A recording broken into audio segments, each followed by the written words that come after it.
children of Latino immigrants. Some of our parents are undocumented. Some of us are undocumented ourselves. Our mothers, fathers, grandmothers, grandfathers, tias and tios traveled to the United States in search for a better future, not just for them, but for us, for our children, for our children's children.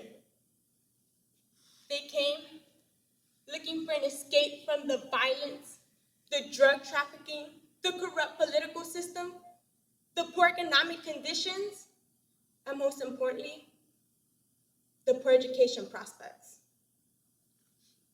I mean, would you stay? From a young age, I've always known I love school. My cousin siblings and I would set up a school in my abuela's backyard and play for hours. When I got to the United States, I never thought someone like me, low-income minority student, with a big secret, could even go to college. I was too afraid to be high school valedictorian because the thought of giving a speech, something so public, petrified me. I told my mom, no te preocupes, ma. Un día te daré un discurso. Someday, I'll give you a speech.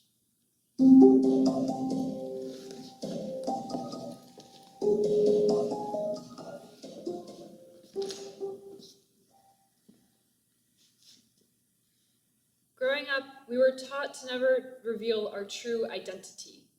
We were confused, but we never really questioned it. ¿Cuáles son sus nombres? Araceli y Ariana. No, sus nombres son Anna and Ariel. You say Anna and Ariel. Do you want them to take you from me? No! Okay then, you must Never reveal our true identity. Good. What are your names? My name is Anna. My name is Ariel. We were also told to never talk about where we came from or that we were born in Zacatecas, Mexico. Our parents told us to stay inside, even to skip school when immigration police came to town. We were told to never open the door for strangers because it could lead to the whole family being deported back to Mexico. Elementary, middle, and high school were hard. We enrolled in English as a second language classes. Throughout the years, we noticed that our classmates and friends made jokes about Latinas and didn't realize how offensive they were.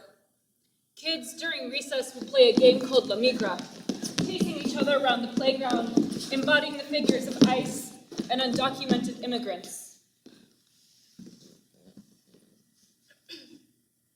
Track stars boasted that they'd make the perfect illegal aliens because their high jumps were out of this world and a wall meant nothing to them. I couldn't even say the word undocumented out loud until this year, until right now. College for us was always a goal. We figured we'd end up at a community college. Growing up, we idolized these universities we saw in movies, a big school where so many people actually want to learn. We had the grades, the extracurriculars, the GPA, and we never missed a single class. It was the money we didn't have. Tuition and fees, $51,505. Room and board, $14,980.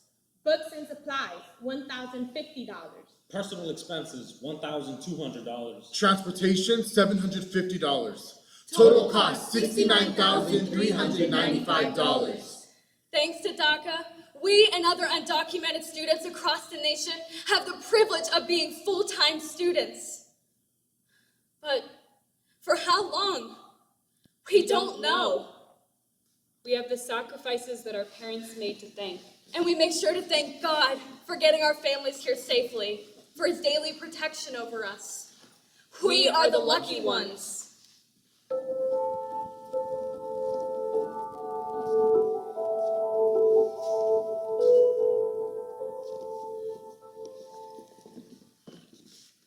Did you all pray? Pray.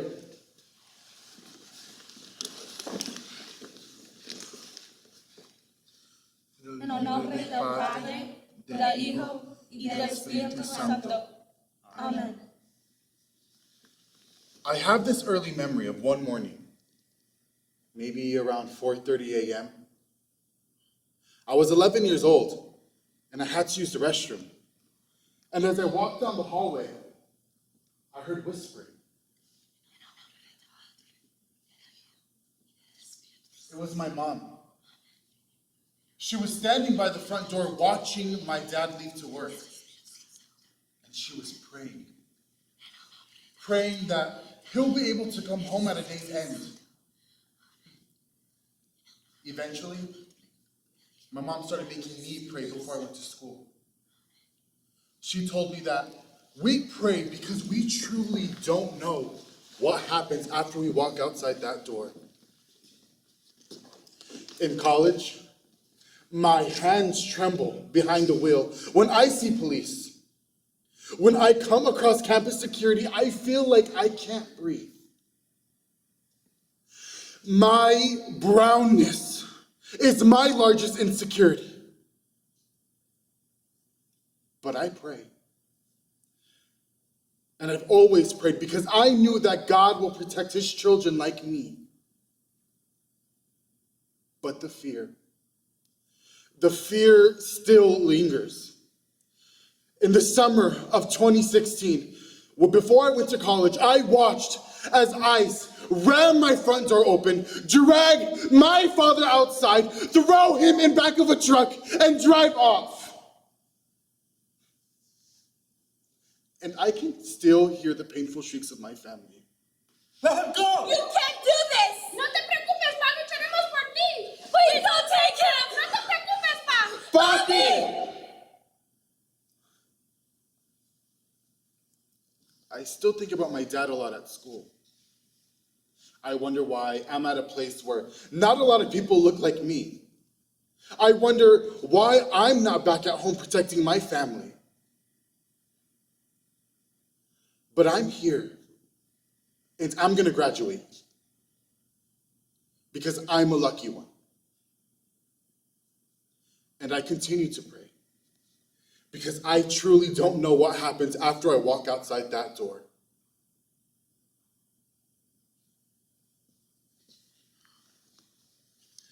En el nombre del Padre, del Hijo y del Espíritu Santo. Amén.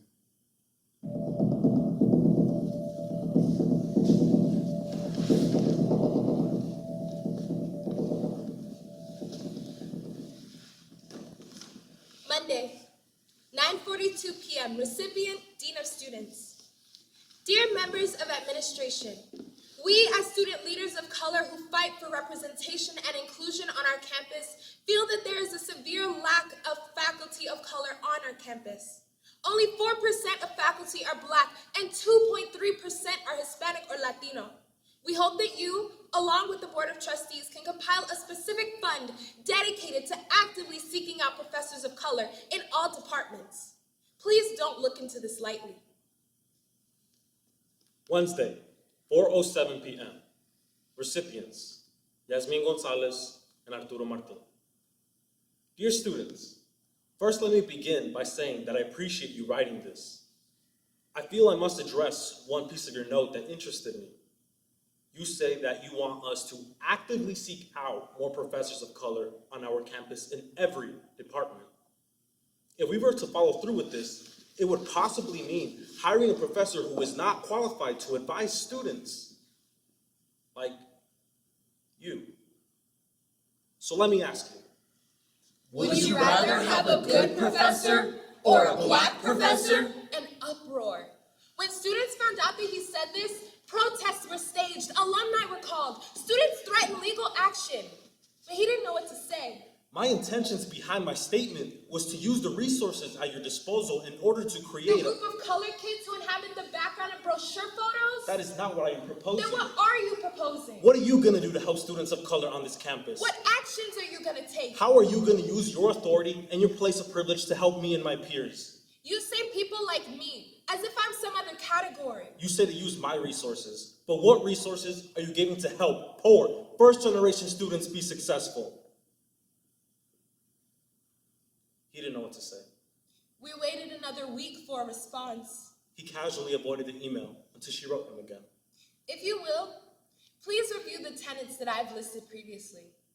Otherwise, people like me will be fighting for a lot more than a just, diverse faculty and staff demographic.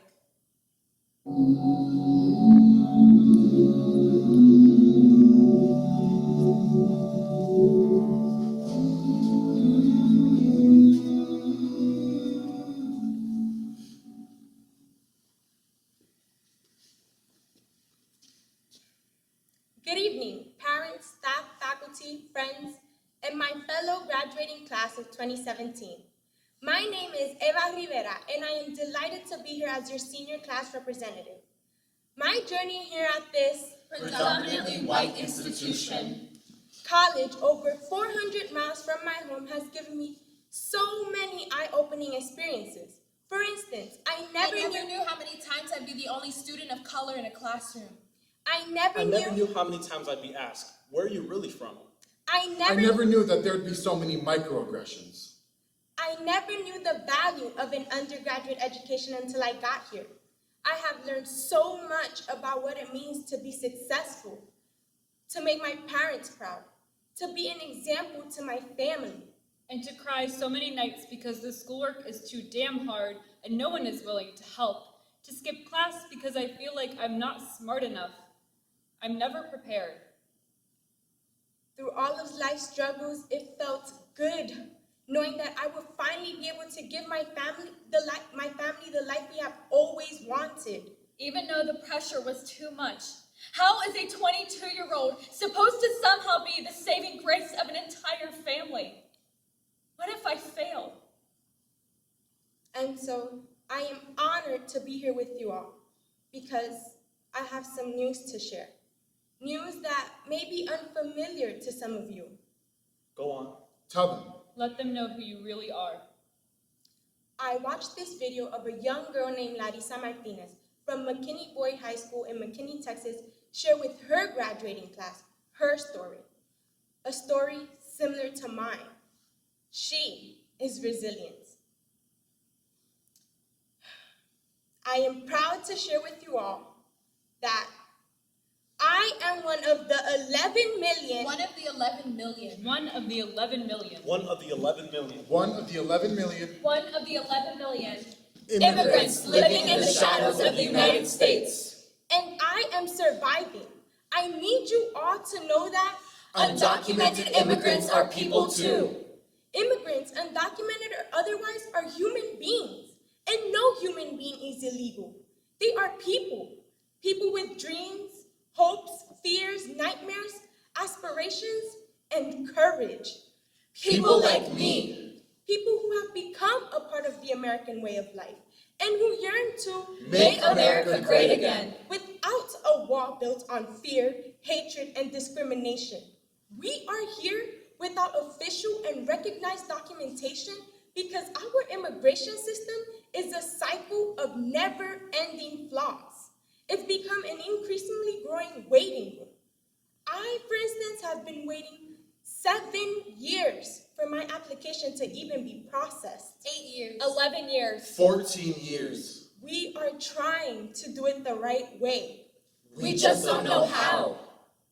And so, like Larissa asked her listening crowd, I ask you all to look beyond our versions that are perpetuated and distorted in the media, and the hateful and dehumanizing accusations made against us by politicians. They're bringing drugs. They're bringing crime. They're rapists. Because we are people. People like you.